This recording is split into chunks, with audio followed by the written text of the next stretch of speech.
Hello दोस्तों, स्वागत है आपका स्लीपी क्लासेस में। Polity important questions for EPFO. तो दोस्तों देखिए हमारा कारवां चलते चलते कहाँ पे आ गया। 5 सितंबर आ गया है, ठीक है जी, फाइनली। और काफ़ी अच्छी तरीके से प्रिपरेशन करी है। क्वेश्चन करने से पहले थोड़ा सा 5 मिनट आपसे बात कर लेता हूँ। दोस्तों अब जो वक्त है, अब वक्त करने का क्या है, रेस्ट। अब आपने चिल करना है, ठीक है। और अब आप क्या करेंगे, प्रे, ठीक है। और साथ में अब क्या चलेगा, आपका लक, ठीक है। ये जो कहते हैं ना कि लक फेवर्स द ब्रेव, 99% काम तो आप सबने कर लिया है, ठीक है। हमारे साथ जुड़े हुए थे, ठीक है, चैनल के साथ जुड़े हुए थे, चैनल में क्वेश्चंस सॉल्व किए, कॉन्सेप्ट्स पढ़े, ठीक है। काफ़ी इंटरेक्टिव सेशंस रहे। अब ये आपके पास कोई 4 के दिन रहे हैं, ठीक है जी, 3 या 4 दिन, मतलब 5th तो चला गया तो 3 ही दिन रख लीजिए। कई लोग कम्यूट भी कर रहे होंगे तो शायद 2 दिन रख लीजिए। अब इसमें आपने पैनिक नहीं होना है। अब यहाँ पे आपका लक काम आएगा। और लक में जो है, हम थोड़ा सा लक आपका कैसे बढ़ाएंगे। जी हाँ, आपने लक्स कोजी नहीं पहननी है बनियान। करना क्या है कि आज जैसे पॉलिटी के जो मैं क्वेश्चंस कराऊंगा उसमें जो टॉपिक्स होंगे, ठीक है, जो टॉपिक्स निकल के आएंगे बस उनको पढ़ लेना, ठीक है। ये क्वेश्चंस जो है प्रीवियस ईयर से भी हैं, पहले भी करवाए हुए हैं, सारे मिक्स करके किए हुए हैं, ठीक है। आपने टॉपिक्स निकाल के लास्ट मिनट रिवीजन में रखना है, ठीक है। वैसे तो मैं कहता हूँ कि एग्ज़ाम के एक दिन पहले ज़रा भी मत पढ़िएगा, डोंट डू दिस, ठीक है। It is not advisable. आप सोइए, आराम से खाइए पिए, ठीक है, चिल कीजिए, मूवीज़ देखिए Amazon प्राइम पे या कहीं पे भी टीवी पे अपने। अगर आप कहीं ट्रैवल कर रहे हैं तो मास्क पहन के कहीं घूमने चले जाइए, कईयों के सेंटर चेंज हो गए हैं, ठीक है।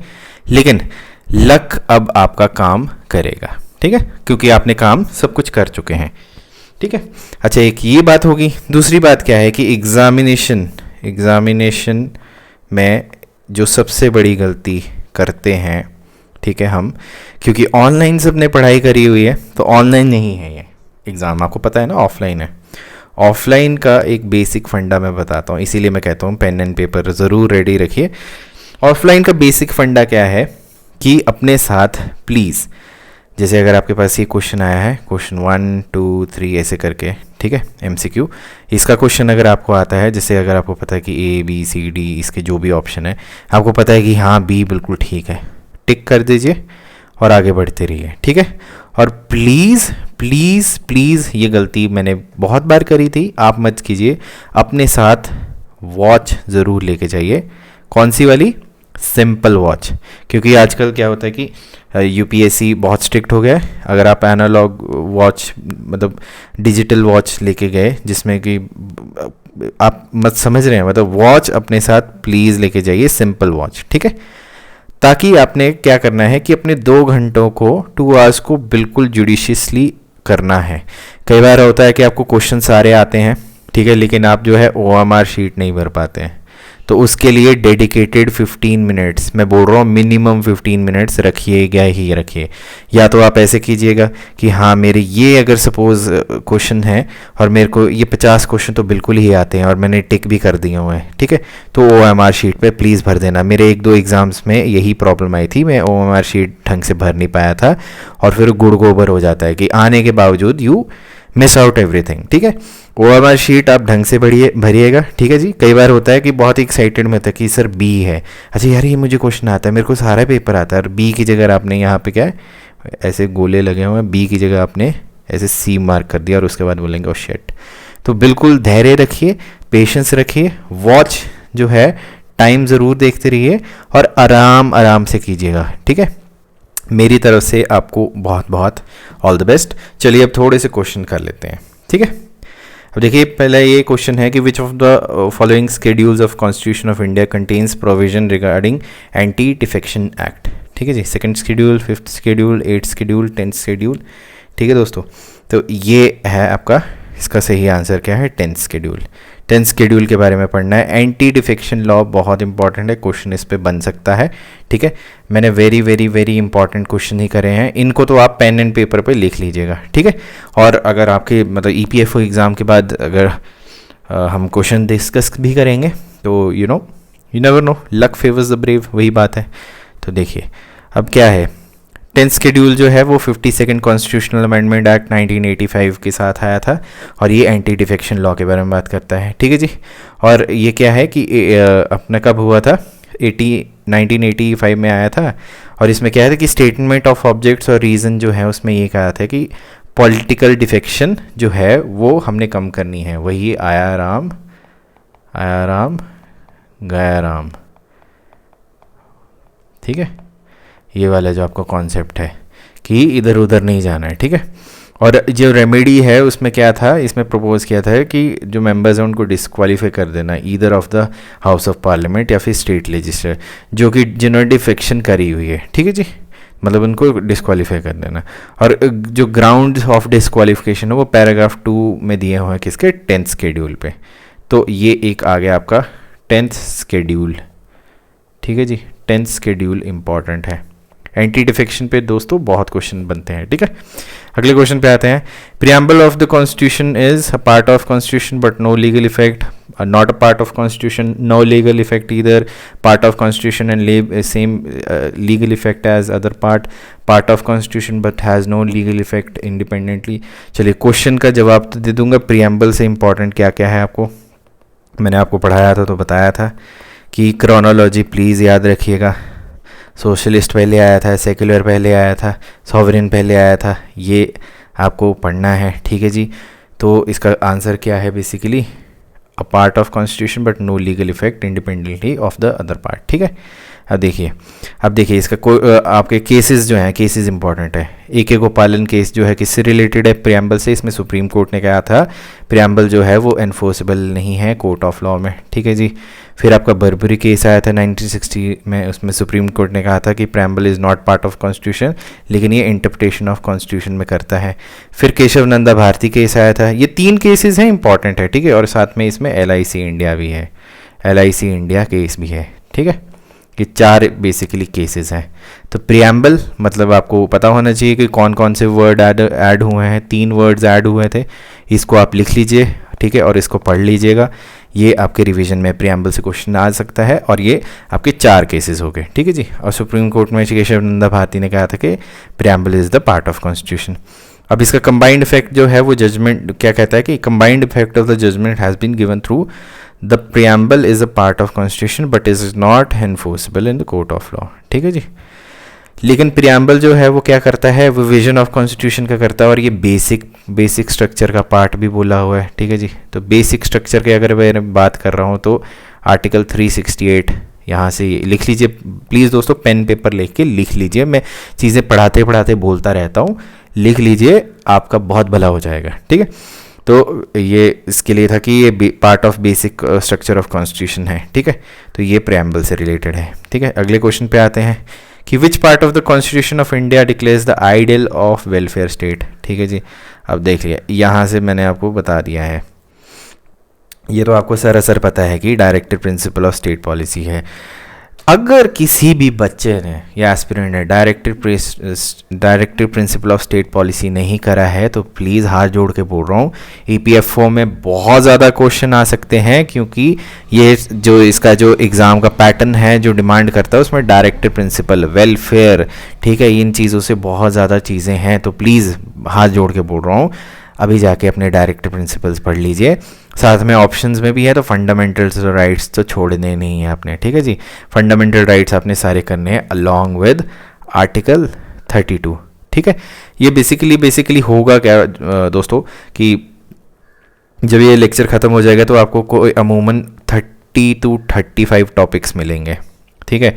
और उनको आपने 2 से 3 मिनट देने हैं रिवीजन के लिए, ठीक है जी, क्योंकि आप इतने दिनों से पढ़ रहे हो, ठीक है जी, इतने टाइम से कर रहे हो, तो 2 से 3 मिनट रिवीजन देने हैं।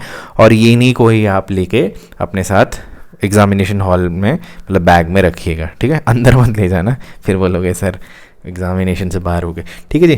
तो directive principle of state policy पढ़ना है आपने, फंडामेंटल राइट्स पढ़ना है, प्रियम्बल के पीछे हो गया, और 7th शेड्यूल भी पढ़ सकते हैं, क्योंकि हमारा UPSC जो है ऑप्शंस से ही दूसरे क्वेश्चंस निकालता है, ठीक है।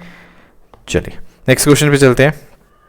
ये देखिए directive principle of state policy जो है ये पार्ट 4 में दिया हुआ है, आर्टिकल 3651, पार्ट ज़रूर याद रखिएगा, ठीक है जी। और इसमें आर्टिकल 38 में मेंशन किया हुआ है कि to secure social order for promotion of welfare of the people. ठीक है दोस्तों, चलिए आगे बढ़ते हैं। अभी देखिए under which schedule of the, अब देखिए स्केड्यूल, पार्ट्स, आर्टिकल्स यूपीएससी का फेवरेट, ठीक है, तो ये मत भूलिएगा। अब इसमें है कि which schedule of the constitution of India can transfer of tribal land to private parties for mining be declared null and void. ठीक है, तो इसमें स्केड्यूल, कौन से स्केड्यूल के बारे में बात करी हुई है, ठीक है, तो इसका सही जवाब क्या है, 5th स्केड्यूल। अब 5th स्केड्यूल होता क्या है वो देखते हैं, ठीक है। देखिए 5th स्केड्यूल जो कॉन्स्टिट्यूशन का वो डील करता है administration and control of scheduled areas. ठीक है जी।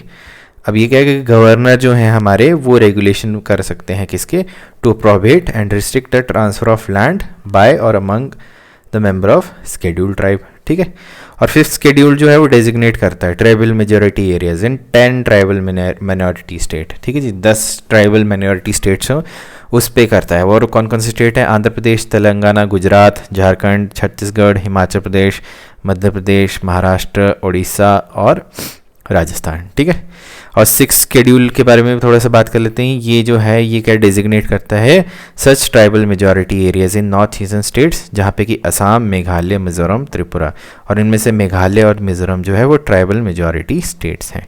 ठीक है दोस्तों, चलिए आगे बढ़ते हैं। अब देखिए हु और विच of the following is the custodian of constitution of India. ठीक है, अब देखिए कस्टोडियन और गार्डियन ये डिफरेंट है। ठीक है जी, अब इसमें देखिए इसका क्या आएगा, कस्टोडियन और गार्डियन में कौन है।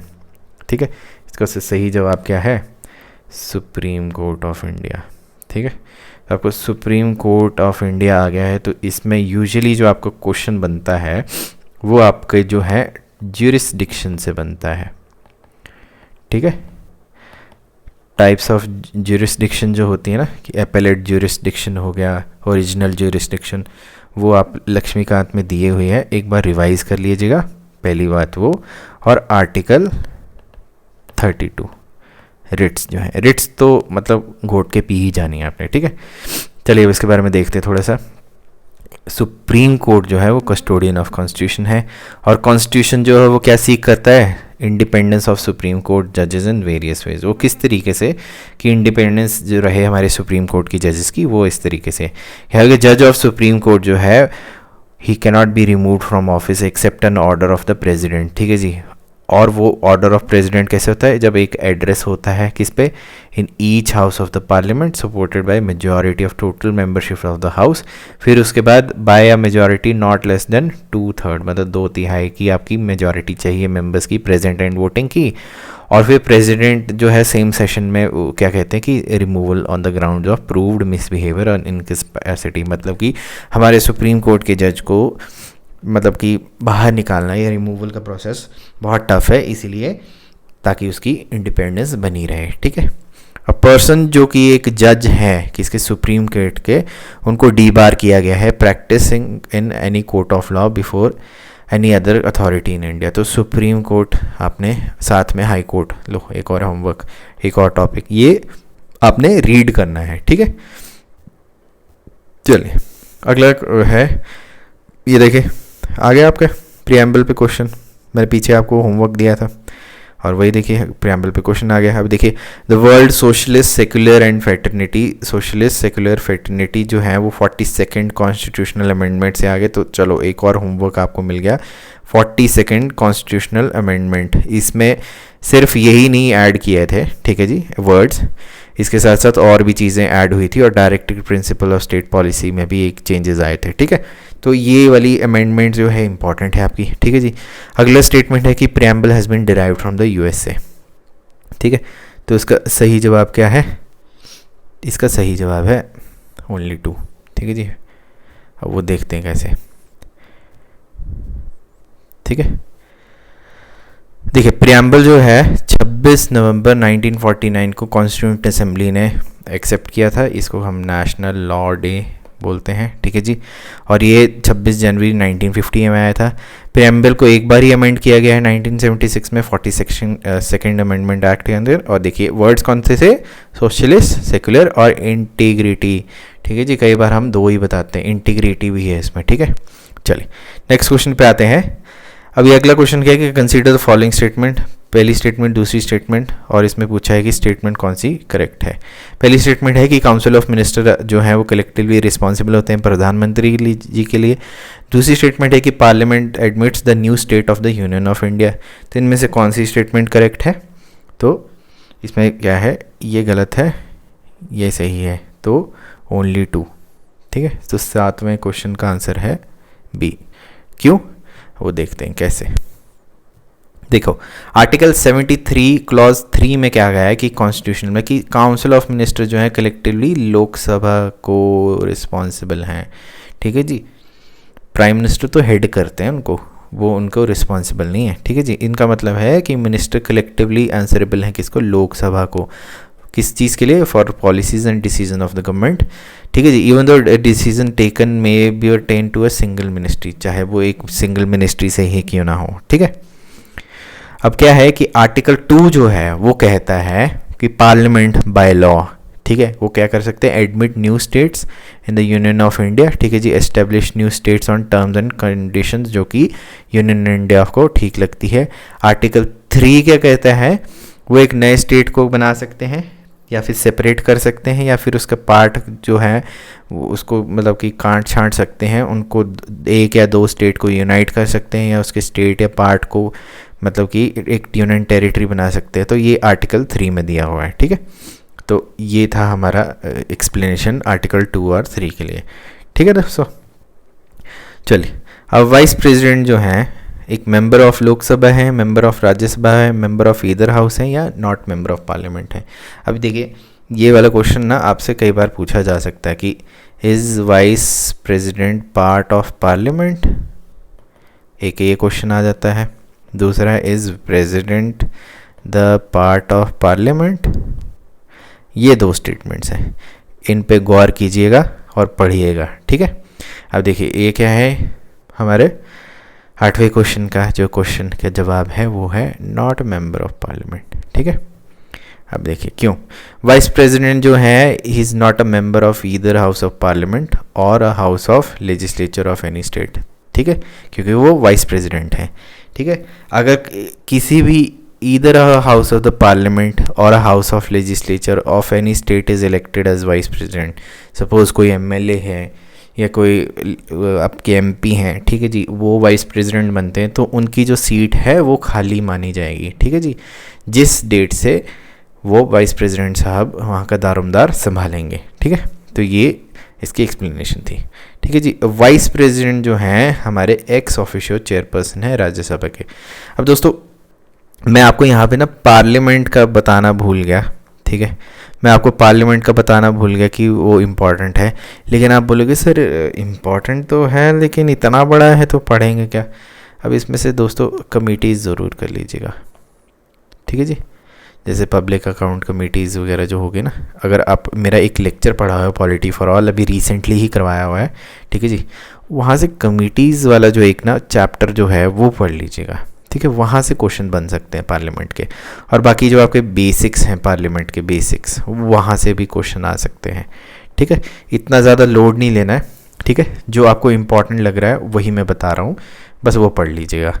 और चलिए मूविंग अहेड, ये देखिए रिट्स पे क्वेश्चन आ गया है, ठीक है। तो भैया रिट्स तो मतलब आपने पांचों के पांचों जो रिट्स हैं ना, ठीक है, वो सारी की सारी आपने क्या करनी है, घोटनी है, पी जानी है। मैं जब अपने एग्ज़ाम्स देता था मैं ये एक विडंबना ही है कि रिट्स का पता था कि क्वेश्चन आना होता है और करके भी जाता था, बट वहाँ पे कन्फ्यूजन हो जाती थी। तो अपना कोई इस तरीके से वो बना लीजिएगा, ठीक है। कई बार होते हैं हम फॉर्मूलेस टाइप बना देते हैं कि म से ये होता है, क से ये होता है, स से ये होता है, ऐसे होता है, वो ज़रूर कर लीजिएगा। क्योंकि रिट्स वाला क्वेश्चन अगर आपको आ गया और आपने पढ़ा भी है और गलत भी कर लिया तो दैट इज़ लाइक लीथल, ठीक है। तो 9वां क्वेश्चन क्या है, 9वां क्वेश्चन है कि a writ issued by high court or supreme court to protect fundamental rights of citizen is known as, ठीक है जी। अब ये क्या है, protect fundamental rights of citizen known, इसको क्या कहते हैं हम? इसको कहते हैं हेबियस कॉर्पस। ठीक है, अब देखते हैं क्या होता है। अब देखिए, ये है most valuable writ for personal liberty, habeas corpus. ठीक है, अब हेबियस कॉर्पस का लैटिन मतलब क्या है? Let us have the body. ठीक है जी, जैसे कि कोई पर्सन जो है, जो कि अरेस्टेड हो गया है, डिटेन हो गया है, तो वो क्या है, कोर्ट में जा सकता है और मतलब कि हेबियस कॉर्पस की रिट लगा सकता है। और इसमें क्या होता है कि एक ऑर्डर होता है कोर्ट की तरफ से, और उसमें क्या करना होता है, it is an order to the detaining authority, कि आपने क्यों उसको अरेस्ट किया हुआ है या डिटेन किया हुआ है और हमारे सामने पेश किया जाए। ठीक है जी, तो ये ऑर्डर रहता है। अगर कोर्ट कन्विंस रहता है कि पर्सन को इलीगली, ये देखिए इलीगल है, मतलब अगर लीगल डिटेंशन है तब तो कुछ नहीं है, बट इलीगल डिटेंशन है तो वो उसके रिलीज़ के ऑर्डर्स कर देंगे। और रेट जो है इसका एक ही पर्पस है, लिबर्टी देना। ठीक है, आज़ादी देना है। जो भी इंसान जो है वो कन्फाइंड है उसको आज़ादी देना है। ठीक है जी, और ये जो है स्टेट और प्राइवेट इंडिविजुअल या ऑर्गेनाइजेशन पे भी लग सकती है। ठीक है जी, तो इस मतलब स्टेट, आपको पता ही है स्टेट क्या होते हैं। ठीक है जी, और प्राइवेट इंडिविजुअल और ऑर्गेनाइजेशन पे लग सकती है। और एक wrist, while a writ must be moved by a person जिसकी फंडामेंटल राइट्स जो है इन्फ्लुएंस्ड है, it is not easily possible in the case of detain person. ठीक है जी, तो अब ये जो हेबियस कॉर्पस है किसी के बिहाफ पे भी किया जा सकता है। कोई मतलब कि ज़रूरी नहीं है कि ऑब्वियसली कोई कैद है तो वो कैसे अपनी रिट डालेगा, तो उसके बिहाफ पे कोई उसका फ्रेंड हो गया या सोशल वर्कर हो गया या फिर एक कोई अज्ञात इंसान है वो भी डाल सकता है। ठीक है जी, अब the writ may be moved in the custody of a child from other person. ठीक है जी, सुप्रीम कोर्ट ने क्या बोला है कि while dealing with the application of writ habeas corpus, production of the body of person alleged to be unlawfully detained was not essential. ठीक है जी, तो ये एक स्टेटमेंट हमारी सुप्रीम कोर्ट ने भी दी हुई है। चलिए मूविंग ऑन, नेक्स्ट क्वेश्चन है कि मेंबर ऑफ पार्लियामेंट जो है अपनी जो सदस्यता है, ठीक है जी, वो कितने दिन में खो लेंगे अगर वो कॉन्टीन्यूसली एब्सेंट होंगे। ठीक है जी, तो 10वें क्वेश्चन का जवाब क्या है? 60 दिन। इस टाइप के क्वेश्चन आपके बनते हैं। ठीक है, यूजुअली पार्लियामेंट चैप्टर से। ठीक है, अब देखिए कॉन्स्टिट्यूशन प्रोवाइड करता है period of 60 days for a member of either house, चाहे वो राज्यसभा है या लोकसभा है, कि बिना परमिशन के, जैसे अगर परमिशन है कहीं चले गए हुए हैं बाहर, किसी टूर पे गए हैं, कुछ है, या फिर अपनी कॉन्स्टिट्यूंसी में या बीमार हैं, कुछ भी है, परमिशन के साथ है तब तो ठीक है। बिना परमिशन के 60 दिन से बाहर हैं तो, या फिर वो मीटिंग, किसी भी मीटिंग में अटेंड नहीं करें, तो हाउस जो उनकी सीट को वेकेंट डिक्लेयर कर देंगे। ठीक है जी, अब इसको जो कंप्यूट करते हैं 60 डेज को, तो उसमें क्या है कि no account is taken of any period during which house is prorogued or adjourned, मतलब कि हाउस अगर सेशन में नहीं है तो उसके टाइम पीरियड को नहीं लेंगे। ठीक है जी, और ये 4 कंसेक्यूटिव डेज का टाइम पीरियड होता है। ठीक है जी, अब पीरियड ऑफ 60 डेज का मतलब क्या होता है कॉन्स्टिट्यूशन में? एक single unbroken period of 60 days, मतलब कि आप 40 दिन में एक बार आए हो तो कोई बात नहीं, 58 डेज में एक बार आए हो कोई बात नहीं, लेकिन सिंगल 60 डेज में एक बार भी नहीं आए तभी होगा। तो ये कॉन्स्टिट्यूशन में उसके लिए एब्सेंस जो है वो दी हुई है। ठीक है, चलिए अगले क्वेश्चन पे आते हैं। अगला क्वेश्चन क्या है? प्रेसिडेंट ऑफ इंडिया के ऊपर क्वेश्चन है। ठीक है जी, तो अब आपके पास एक और टॉपिक आ गया, president of India. President of India का आप विद रिस्पेक्ट टू पार्लियामेंट ज़रूर करिएगा। ठीक है, विद रिस्पेक्ट टू पार्लियामेंट जो है वो वाले क्लॉजेस कीजिएगा। ठीक है, पावर्स और फंक्शन तो आपको पता ही है। तो अब इसमें क्या है कि which of the following appointment is not made by the president of India. Chief justice आपको पता है प्रेसिडेंट ही करते हैं, chief of air staff, chief of army सभी है, तो ये एलिमिनेशन से आपने कर दिया, ये हो गया आपका। अब देखिए मैंने अभी ये बोला कि with respect to parliament speaker of Lok Sabha आ गया। ठीक है, अब स्पीकर ऑफ लोकसभा में क्या है कि लोकसभा में जो लोअर हाउस जो है हम कहते हैं इंडियन पार्लियामेंट का, बोथ प्रिजाइडिंग ऑफिसर, कौन, जो हमारे जो स्पीकर हैं और जो डिप्टी स्पीकर हैं उनको इलेक्ट किया जाता है। ठीक है जी, मेंबर्स के बीच में से एक सिंपल मेजॉरिटी के हिसाब से, तो मतलब हमारे स्पीकर जो हैं वो इलेक्ट किए जाते हैं। ठीक है जी, चीफ जस्टिस जो है हमारे प्रेसिडेंट ऑफ इंडिया करते हैं। ठीक है जी, अगर प्रेसिडेंट अवेलेबल नहीं है तो सीनियर मोस्ट जज जो हैं सुप्रीम कोर्ट के वो अपॉइंट करते हैं। ठीक है जी, ओथ करवाते हैं। और प्रेसिडेंट ऑफ इंडिया जो है कमांडर इन चीफ होते हैं हमारे सारे डिफेंस फोर्सेस के, air force, navy, coastal guard. ठीक है, चले आगे चलते हैं। ये कुछ स्टेटमेंट्स दी हुई हैं, ठीक है, इनमें से देखते हैं कि सही जवाब क्या है। पहली स्टेटमेंट है कि प्रेसिडेंट ऑफ इंडियाज़ के जो रेजिडेंट्स का नाम है वो 7 रेस कोर्स है। दूसरा है कि राष्ट्रपति भवन का जो डिज़ाइन है वो एडविन लुटिन ने दिया हुआ है, ठीक है जी। तो ये क्वेश्चन रिपीटेड है, रिपीटेड इसलिए है कि ये करंट अफेयर से रिलेटेड है, ठीक है। मैं इसकी थोड़ी सी उम्मीद कर रहा हूँ कि क्वेश्चन शायद आ सकता है, क्योंकि रिसेंटली क्या हुआ कि हमारे जो प्राइम मिनिस्टर्स का जो रेजिडेंस का नाम है वो चेंज किया गया था, तो it was a part of current affairs, ठीक है। तो इसका जो आंसर है वो क्या है, ओनली 2, ये नहीं है, ये ठीक है। वो कैसे है वो देखते हैं, ठीक है। अब प्रेसिडेंट ऑफ इंडिया का जो नाम है उसको कहते हैं राष्ट्रपति भवन, जो कि रायसीना हिल में है, ठीक है जी। और हमारे जो 7 रेस कोर्स है उसका जो 7 RCR जो है वो प्राइम मिनिस्टर का जो रेजिडेंस है उसको कहते हैं, जो को अब लोक कल्याण मार्ग है, ठीक है जी। अब 7 RCR जो है आपका, एक क्या था, एक शो भी आता था किसमें, ABP न्यूज़ पे आता था, तो वहाँ से मेरे को याद है, लेकिन अभी वो लोक कल्याण मार्ग बना दिया गया है। तो एक ये करंट अफेयर से रिलेटेड क्वेश्चन है। चलिए अगले क्वेश्चन पे आते हैं। कुछ स्टेटमेंट्स दी हुई हैं, ठीक है, अब इनके बारे में देखते हैं, ठीक है। और EPFO के जो हैं, प्लीज़ करंट अफेयर्स का जो कल वाला जो गया हुआ है, sorry daily dose of polity का जो गया हुआ है हमारा, एक मैंने दिया हुआ आपको लेक्चर, उसमें मैंने मिनिस्ट्रीज़ कवर कराई हुई हैं। प्लीज़ EPFO वाले प्लीज़ उसको जाके देख लीजिएगा, मुझे लगता है कि शायद वहाँ से भी क्वेश्चन थोड़े बन सकते हैं, ठीक है। 4-5 क्वेश्चन है, ज़्यादा नहीं, तो एक बार वो लेक्चर देख लीजिएगा। तो ये स्टेटमेंट दी हुई है कि काउंसिल ऑफ मिनिस्टर जो हैं उसमें इंक्लूड करते हैं कैबिनेट सेक्रेटरी भी होते हैं, ठीक है जी। और डिपार्टमेंट ऑफ एटॉमिक एनर्जी जो है मिनिस्ट्री ऑफ साइंस के टेक्नोलॉजी के अंतर्गत आती है। तो इसका सही जवाब क्या है, इसका सही जवाब है नन ऑफ द अबव, ये भी नहीं और ये भी नहीं। वो क्यों है वो आगे देखते हैं, ठीक है। तो अब देखिए, कैबिनेट सेक्रेटरी जो है वो direct charge of prime minister के अंतर्गत होते हैं, ठीक है जी।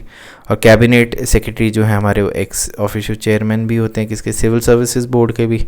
अब देखिए कि वो हमारे उसमें नहीं आते हैं, ठीक है जी। तो पहली स्टेटमेंट तो गलत होगी।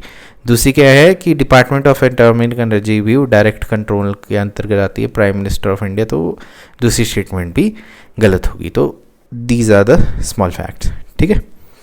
चलिए मूविंग ऑन, अगला क्वेश्चन है, इसके थोड़े से आपके स्टेटमेंट्स हैं वो देखते हैं। स्टेटमेंट्स क्या क्या दी हैं। पहली स्टेटमेंट है कि प्रेसिडेंट ऑफ इंडिया जो है वो कॉम्पिटेंट अथॉरिटी हैं, किस चीज़ के लिए, डिसॉल्व करने के लिए राज्यसभा के लिए, और टेन्योर जो है राज्यसभा को परमानेंट है। तो अब जिसने इसको बड़े आराम से पढ़ा हुआ है उसको पता है कि जी ये क्वेश्चन तो सही है।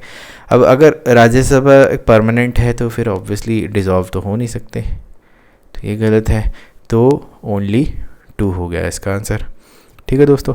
तो देखते हैं अब कि क्या है। राज्यसभा जो है वो एक परमानेंट बॉडी होती है, ठीक है जी, जो कि कभी भी डिसॉल्व नहीं होती है, लेकिन उसके जो 1/3 जो मेंबर्स हैं वो हर दूसरे साल जो है जो रिटायर होते हैं और उनको रिप्लेस किया जाता है नए इलेक्टेड मेंबर्स के साथ, ठीक है। हर मेंबर जो है वो 6 साल के लिए, 6 ईयर्स है, यहाँ पे कंफ्यूज मत हो जाइएगा। 5 साल है लोकसभा के लिए, 6 साल के लिए है राज्यसभा के लिए। और वाइस प्रेसिडेंट ऑफ इंडिया जो है वो एक्स ऑफिशियल चेयरमैन है। दूसरी बार आ गई स्टेटमेंट, मतलब कि इम्पॉर्टेंट है, ठीक है, तो इम्पॉर्टेंट है, ठीक है। नेक्स्ट क्वेश्चन पे आते हैं। अगला क्वेश्चन है कि हाई कोर्ट जो हाई कोर्ट जज हैं वो हमारे किसको एड्रेस करते हैं लेटर, जो रेजिग्नेशन के लिए। अपॉइंटमेंट और रेजिग्नेशन ये बड़े ही ज़्यादा बेसिक सवाल हैं, यहाँ से आपको क्वेश्चन आ सकते हैं, ठीक है जी। तो इसका सही जवाब क्या है, देखिए, प्रेसिडेंट नहीं है, चीफ जस्टिस नहीं है, गवर्नर भी नहीं है, chief justice of high court है। यहाँ पे मोस्टली जो है, अगर मैंने भी अगर ढंग से नहीं किया होता तो मैं गवर्नर ऑफ द स्टेट को कर देता, लेकिन ऐसा होता नहीं है, क्योंकि वो देखिए पैरेलल चीज़ें ना, CM गवर्नर, ठीक है जी, president prime minister, chief justice of India president, तो chief justice of high court या फिर हाई कोर्ट का जो जज है चीफ जस्टिस, इस तरीके से ये क्रोनोलॉजी है। तो हमारा इसका आंसर क्या है, chief justice of the high court. ठीक है, अब देखिए, अब फॉर चीफ जस्टिस क्या होगी, प्रेसिडेंट ऑफ इंडिया जो है वो अपॉइंट करते हैं चीफ जस्टिस और सुप्रीम कोर्ट के जजेस को, और chief justice of high court जो है वो कौन अपॉइंट करते हैं, प्रेसिडेंट एंड हाई कोर्ट जजेस एज वेल। तो इनको जो है अपना रेजिग्नेशन भी इन्हीं को ही हम बाकायदा देते हैं वो। ठीक है, चलिए मूविंग अहेड। 16वां क्वेश्चन क्या है कि which of the following high court has territorial jurisdiction of Andaman and Nicobar island. अब देखिए दोस्तों, यहाँ से ना आपके कुछ क्वेश्चंस जो हैं वो क्या है, हाई कोर्ट से रिलेटेड हैं। जैसे कि आपका जो तेलंगाना है, ठीक है जी, तेलंगाना का हाई कोर्ट हो गया, या फिर आपका जो अंडमान निकोबार का हाई कोर्ट हो गया, या लक्षद्वीप का हो गया। इसके बारे में आपको पता होना चाहिए क्योंकि बेसिक क्वेश्चंस होते हैं, इजी क्वेश्चंस टाइप में माने जाते हैं, इसमें गलती नहीं करनी है। तो इसका सही जवाब क्या है, कैलकाटा। ठीक है जी, ये नहीं है, कैलकाटा है। ठीक है जी, 16th का आंसर है बी। अब वो क्यों है वो देखते हैं, सॉरी अगले क्वेश्चन पे आते हैं, उसका आपको सीधे ही जवाब दे दिया मैंने। वो क्यों है उसका जवाब यही है कि आपका जो टेरिटोरियल है यहाँ पे, अब यहाँ पे होगा तो ऑब्वियसली जो आपका आइलैंड है अगर इस सिचुएटेड में, तो या तो यहाँ हो सकता था या तो यहाँ हो सकता था। सिमिलरली आपका जो यहाँ वाला आइलैंड है उसका भी यहाँ हो सकता था, यहाँ हो सकता। तो बताइए कि लक्षद्वीप का जो है हाई कोर्ट वो कहाँ पे है, गुजरात में है या केरला में है। ठीक है, चलिए मूविंग अहेड।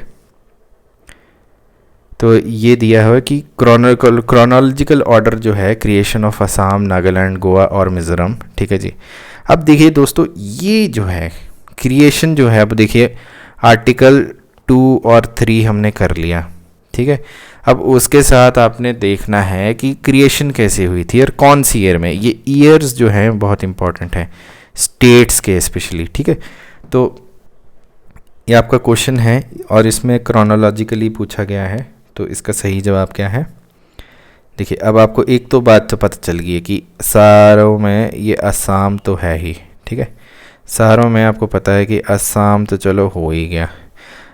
चलो अब देखो नागालैंड, मिज़ोरम, गोवा, चलो इसमें बेसिकली आपको पता होना चाहिए, ये है इसका जवाब, असम, नागालैंड, मिज़ोरम। ठीक है, वो कैसे है उसके बारे में देखते हैं थोड़ा सा।